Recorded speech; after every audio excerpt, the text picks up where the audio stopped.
All right, so thanks everybody for coming here. I had written some words of introduction, but much has been already said of what I was planning. And we're here to discuss technologies on command and control. And first of all, I want to introduce you, Alberto, Hasson, Faisal, but I think you should introduce yourself as well. Reut Menashe and Lior, Barash. Yeah. Please introduce yourselves to the audience. Español? No, Italiano. Italiano. I'm the CISO of ICL in the last 7 years. In the last 7 years, I'm the VP CISO of ICL, and before that, I created and established the national CERT, and I retired from the ISA, Israel Security Agency, and I'm pleased to be here. And ICL is a minerals and chemicals manufacturer, global, but Israel-based. Hi, I'm Reut Menashe. I'm CEO of Tet Response. We are information security consulting firm, helping companies to secure and respond in peace and in war. Hi everybody, Lior Barash. I'm the CISO for Cognyte. Generally been in the cybersecurity domain for the past, say, 25 years, different roles, offensive, defensive, investigations. Happy to be here. Thank you for being here. So let's just cut to the questions. And the first question is more for macro. Everybody has defenses today. People invest a lot of money, as was said here. The question is why, when an attack happens, there's chaos and disorientation and people don't know how to handle why do you think?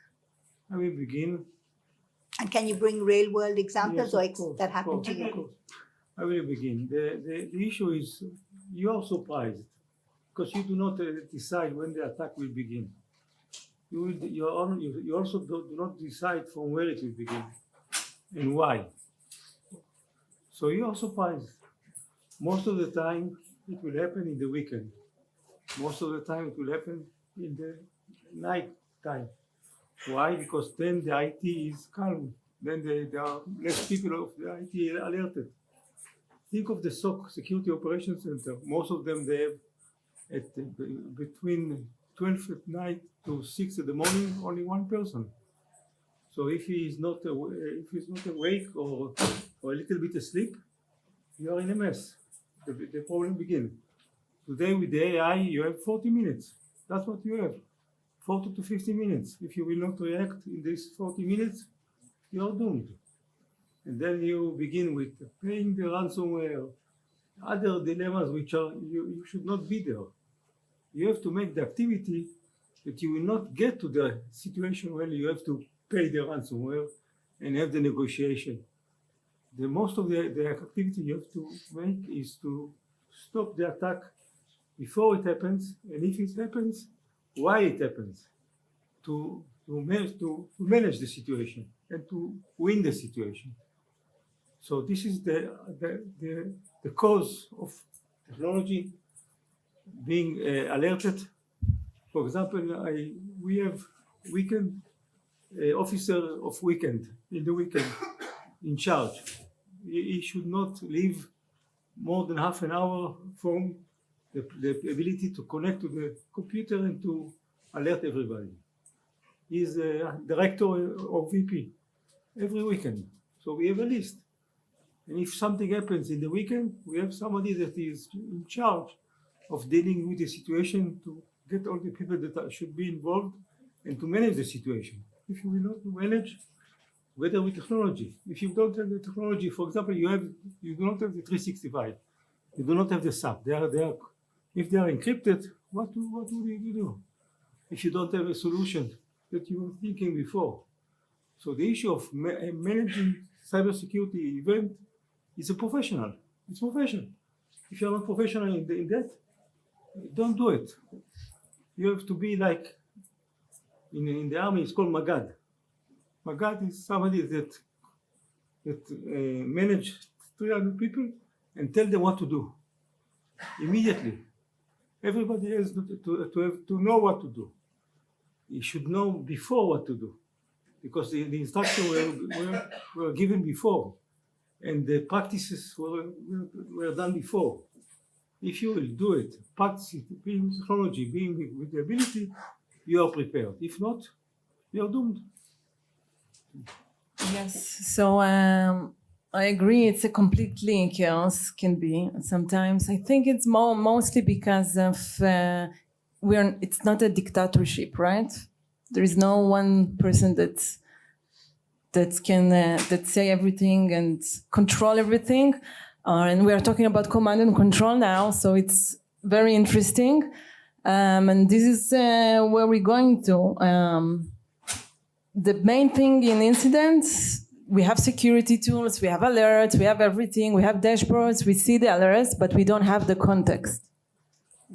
So the context is really missing. I think it's one of the thing that we need to work on. Right. Yeah. So I think I'll take on that and say that so it is a chaotic event, right? It's like a car crash. You don't know what's going to happen. You need that time to evaluate what's happening, and some things require your immediate response. Some can be delayed, but not everything. And the time that it takes to figure out what's going on, it's really crucial. And when a chaotic event happens, you either are ready or not. So you have good enough practice, then you can prevent those events from becoming a chaotic event, right? You can reduce and maybe scope the risks of this becoming a chaotic event. So just to clarify, when you say practice, what is the best? I mean, how often do you need to practice? That's a good question, because you can't really practice enough, right? It's not a daily profession for most of us, right? Doing incident response and even managing an event, it's not a daily routine. But what we can do is what's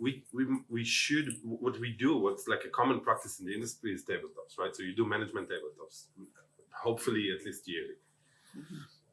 But it's not enough, right? Because you keep them engaged and you keep them in the process, but you need to have all the relevant teams involved, right? So you have comms and you have legal and you have the IT and the IR and you have different teams that you need to be able to tap into the event or tap into the process, like preferably immediately. So if you can design a system, like a process of maybe running tabletops for non-management groups, right? Maybe quarterly, because you can't take all the time, but you need to take some time. So I would say, like, if a baseline of a quarterly event per team, per domain would be like something really good for companies or for groups to be engaged and to keep like on their toes. So when an event happens, you can tap them in and they know that at least they're familiar with what's going on. Right. Okay. So if I want to go to the first hour of an attack, let's visualize this. When you talk about effective command and control response, what would be in the first hour? What needs to be done? What would be effective? Okay, so let's begin with the situation that there is an attack that began. As I said before, it is a profession. You have to know what to do and to handle the situation. That means that you have in 15 minutes time that the team are gathered. Well, if they have platform, wonderful. If they have phone, wonderful. If the system are working, wonderful. But you have 15 minutes to raise all the people that should be involved and to put them on the table. What is the table? Of course, the best is to have a system that was designed to deal with this situation. When I say system that was designed to deal with this situation, there are few companies, not many, that began to deal with this kind of solution. Why? Because the solution is you have to speak with people that are involved. You have to chat. You have to bring people to the table to deal with it, to understand what is the situation. All that you have to do in the next 15 to 20 minutes. If you will not do it, you are late. When you are late, if you don't have a system that is ready, that you are prepared, that you get the people on board in 5 minutes, you should think twice how to change the situation. I don't have time, so Oh, wow. Okay. I think like setting up the commander of the incident is one of the most critical things to do in the first hour, in order to not to be in chaos. Right. So I think there are two cues, right? So there's the first cue would be that something is happening, and the second one would be when you either realize it's a material or non-material event, right? And then there would be different first hours for those events. But generally, if I had to generalize like the process for both cases, I would say organization would be the key. As like everybody said today, it's a chaotic event. And once you lose control, you lose money, you lose effectiveness.